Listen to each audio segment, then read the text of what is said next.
अरे भाई साहब, फिल्म रणवीर सिंह की आ रही है, बैंड पाकिस्तान की बज रही है, तो ये पिछवाड़ा ध्रुव राठी का क्यों चल रहा है?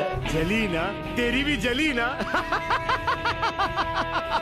ध्रुव राठी ने धुरंधर फिल्म के खिलाफ और इस फिल्म के निर्माता आदित्य धर के खिलाफ ट्वीट तो डाल दिया, इस उम्मीद में कि इस ट्वीट के बाद सब उन्हें बहुत समझदार समझेंगे। लेकिन समझदार छोड़ो, उल्टा लोगों ने ध्रुव राठी की ट्विटर पर रेल बना दी है। अजीब बात है, खुद गैंग्स ऑफ वासेपुर जैसी फिल्म प्रमोट करने वाले आज धुरंधर के ट्रेलर को वॉयलेंट बोलकर धड़ाधड़ अपना ज्ञान बांट रहे हैं। हाँ, ये भी एक किस्म का पागलपन ही है। अरे भाई साहब, फिल्म में कोई असली में थोड़ी लड़ रहे हैं, फिल्म में वॉयलेंस है, लेकिन वो पेड वॉयलेंस है, आपके यूट्यूब वीडियो की तरह। मैं आ जाऊं क्या अपनी बात? यामी गौतम और आदित्य धर जिन्होंने ये धुरंधर फिल्म बनाई है, इन्होंने भाई साहब लेफ्ट इकोसिस्टम की रातों की नींद उड़ा रखी है। कभी उरी द सर्जिकल स्ट्राइक बनाते हैं, कभी आर्टिकल 370 बनाते हैं, कभी यामी गौतम शाह बानो की कहानी पर हक मूवी बनाती है, कभी आदित्य धर बारामूला फिल्म बनाते हैं। और भाई साहब, इन लेफ्ट इकोसिस्टम वाले लोगों को बार बार अपने पापा कांग्रेस की इज्जत बचाने के लिए इन सभी फिल्मों को प्रोपेगेंडा बोलना पड़ता है।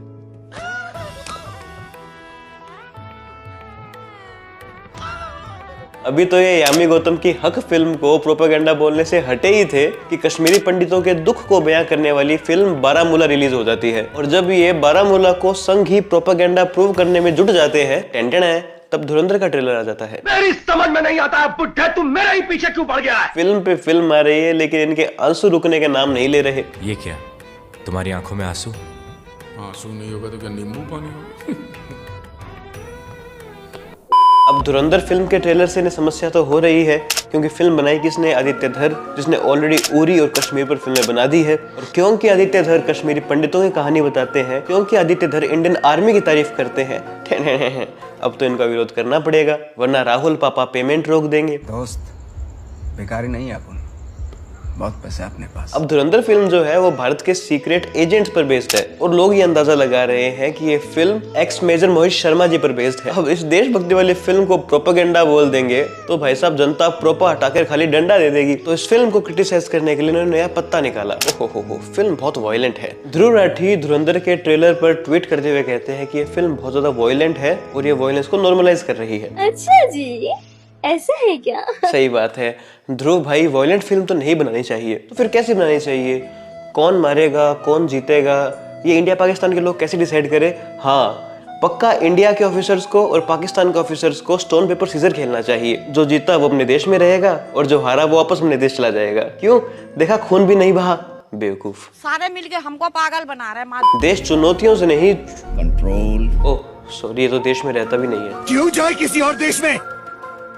ये देश जितना तुम्हारा उतना हमारा भी है। ध्रुव राठी के हिसाब से तो इंडिया पाकिस्तान की रो एजेंट वाली फिल्मों में गोलियां चलनी ही नहीं चाहिए। वो अलग बात, इन्होंने पठान फिल्म की खूब भर भर के तारीफें की थी। किसी एक का तो हो। इनके हिसाब से दो देश एक दूसरे को बंदूक नहीं बल्कि फूल दिखाएं। उड़ा दो सालों को गोलियों से।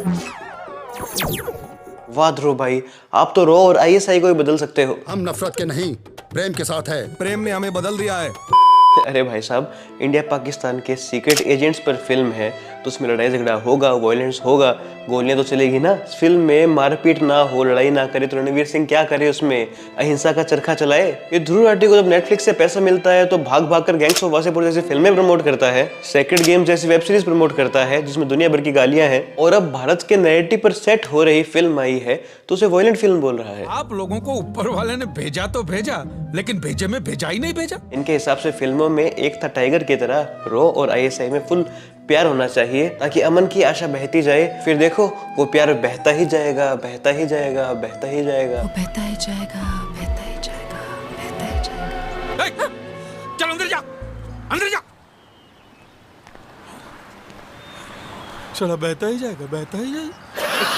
फिल्म के ट्रेलर में एक सीन है जिसमें एक विलेन बोलता है कि 1971 के युद्ध में हारने के बाद जिया उल हक ने यह स्पीच दी थी कि कट इंडिया इनटू 1000 वुंड्स, और ये सच भी है। उसके बाद से ही भारत में बॉम्ब फटने शुरू हुए थे। ध्रुव भाई, फिल्म में उन बॉम्ब्स को क्या अब सूतली बम दिखा दें क्या? जो वायलेंस आपको फिल्म के ट्रेलर में दिख रहा है वो तो कुछ भी नहीं था। रियलिटी में जो एजेंट्स पाकिस्तान में पकड़े गए थे, जो लोग पाकिस्तान में पकड़े गए थे, उनका इससे भी बुरा हाल हुआ था। तो उस वायलेंस को हम कैसे ना दिखाएं? और अगर आप चाहते हो कि ऐसे मुद्दों पर फिल्म ही ना बने तो भाई साहब, आपसे बड़ा गधा कोई नहीं है। अमेरिका ने अपनी आर्मी पर फिल्म बना बना कर पूरी दुनिया में ये नैरेटिव सेट कर दिया कि अमेरिकन आर्मी से तगड़ी कोई आर्मी ही नहीं है। उल्टा अगर कोई एलियन भी हमला करेगा ना तो उससे भी अमेरिकन आर्मी और अमेरिका के एवेंजर्स ही लड़ेंगे। उल्टा अमेरिका ही पूरी दुनिया को बचाएगा। तो हम अपना नैरेटिव क्यों ना सेट करें, जो हमारे हीरोज हैं हम उनकी कहानी क्यों ना बनाएं। पता है फिल्में नैरेटिव वॉर जीतने में कितना मदद करती है, और जब पाकिस्तान अपनी फिल्मों में हिंदुओं और इंडियंस के खिलाफ बुरा बोलने में सोचता ही नहीं है, उनके खिलाफ बहुत घटिया बोलता है। और मैं तुम जैसे हिंदू कुत्ते के लिए मौत का हुक्म जारी करती हूँ। मैं जानता हूँ मिस पाटिल कि ये मुकाबला तुम्हारे और मेरे दरमियान नहीं, बल्कि बेशुमार भगवानों और एक अल्लाह के दरमियान है। पिताजी, काश मैं हिंदू कौम में जन्म न लेती, किसी मुसलमान के घर में पैदा होती। सारी दरिया दिली दिखाने का जिम्मा हम भारतीयों ने ही ले रखा है क्या? और क्यों ना बनाए हम अपने एजेंट्स पर फिल्म। एटलीस्ट जो लोग अपना घर परिवार छोड़कर, अपनी आइडेंटिटी छोड़कर देश के लिए जी रहे हैं, देश के दुश्मनों को मार रहे हैं, हर सेकंड जिंदगी और मौत के बीच में झूल रहे हैं, तो उनकी कहानी हम क्यों ना दिखाएं। ये जो घर बैठे बैठे अपने आप दूसरे देशों में आतंकी मर जाते हैं ना, खालिस्तानी मर जाते हैं ना, उन्हें कोई हार्ट अटैक नहीं आता है। ये जो आप खबरें सुनते हैं कि अननोन गनमैन ने किसी को मार दिया, ये हवाई खबरें नहीं है, ये वो अदृश्य हीरोज है जो दिन रात हमारे देश को दुश्मनों से बचाते हैं। और ध्रुव राठी को आदित्य धर का इन हीरोज पर फिल्म बनाना लस्ट फॉर मनी लगता है। ध्रुव भाई, लस्ट फॉर मनी पता है क्या है? पैसे लेकर वायलेंस वाली gangs of Wasseypur film promote करना। आपने तो डेथ नोट सीरीज को ही प्रमोट किया है, उस सीरीज में वायलेंस नहीं है, वो अपने बुक में लोगों का नाम लिखकर उन्हें मारता नहीं है। आपने sacred games web series promote की है जिसमें दुनिया भर की गालियां हैं, वो है लस्ट फॉर मनी। नकली क्रिप्टो कॉइन को प्रमोट करना, वो है लस्ट फॉर मनी। ये जो दो दिन में वोट चोरी और ईवीएम हैक की वीडियो बनाते हो ना, चलते फिरते इलेक्शन को फ्रॉड बोल देते हो, ये है लस्ट फॉर मनी। और जब ध्रुव राठी के इस ट्वीट पर लोगों ने उन्हें कॉल आउट किया कि भाई साहब आप ही तो वो थे जो गैंग्स ऑफ वासेपुर को प्रमोट कर रहे थे, तो राठी जी ने रिप्लाई करते हैं कि उस समय मुझे इस फिल्म के इम्पैक्ट के बारे में नहीं पता था, आई वाज रॉन्ग। रॉन्ग तो भाई साहब आप बहुत जगह पर हो। कभी स्टैच्यू ऑफ यूनिटी की गिनती में रॉन्ग थे, कभी बांग्लादेश की इकोनॉमी भारत से बेहतर बनाने में आप रॉन्ग थे, कभी दिल्ली मॉडल को महान बताने में आप रॉन्ग थे, कभी ये बोलने में आप रॉन्ग थे कि बीजेपी कभी राम मंदिर कब बनेगा उसकी डेट नहीं बताएंगी। आप वहां भी रॉन्ग थे जब आप अपने फॉलोअर्स से कहते थे कि बीजेपी का आर्टिकल 370 को हटाना सिर्फ एक जुमला है। कुछ यूजुअल जुमले हैं दोस्तों जो हर 5 साल बाद फेंकते हैं, जैसे कि आर्टिकल 370 हटा देंगे, यूनिफॉर्म सिविल कोड ले आएंगे, राम मंदिर बनवा देंगे। रॉन्ग तो भाई साहब आप कई जगह हो, लेकिन जैसे रणवीर शौर्य ने आप पर ट्वीट किया है वो बड़ा मजेदार है। रणवीर शौर्य ने ध्रुव राठी के ट्वीट पर लिखा है कि buddy you are wrong most of the time, लेकिन जिस खूबसूरती से आपने अपने रॉन्ग होने को अपना एक सक्सेसफुल करियर बना लिया है वो लाजवाब है। गजब बेइज्जती है। अरे रणवीर भाई ऐसे भिगो के मत मारो, थोड़ा हेजिटेट करो, तो रोने लग जाओगी तो रो तुम। ऊपर से भाई साहब आदित्य धर ने इनके ट्वीट को भाव भी नहीं दिया है। गजब बेइज्जती। कौन हो कौन तुम लोग? मैं तुम लोगों को जानता ही नहीं हूँ। भिखारी लोगों को मैं एंटरटेन नहीं करता। मुझे तो धुरंधर का ट्रेलर बहुत ही अच्छा लगा, और उससे ज्यादा अच्छा ये लगा कि वामपंथियों की इससे भयंकर जली है। अभी तो फिल्म आना बाकी है, उसके बाद अगर इनका पिछवाड़ा लाल ना हो जाए तो मेरा नाम बदल देना, क्योंकि भाई साहब ये नया भारत है।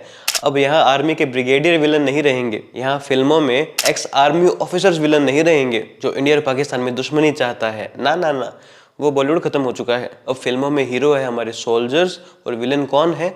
जो आतंकवाद को पालता है। और उनको फिल्मों से और ऑपरेशन सिंदूर से तब तक हम लगातार धोएंगे जब तक एक एक हाफिज सईद को खत्म ना कर दें। दोस्तों आपके इस बारे में क्या विचार है मुझे कमेंट सेक्शन में बताइएगा। चैनल को प्लीज सब्सक्राइब कीजिएगा, वीडियो को प्लीज लाइक कीजिएगा, इस वीडियो को प्लीज एक कमेंट जरूर कीजिएगा, इससे मुझे बहुत मदद मिलती है। मिलते हैं नेक्स्ट वीडियो में। जय हिंद, जय श्री राम।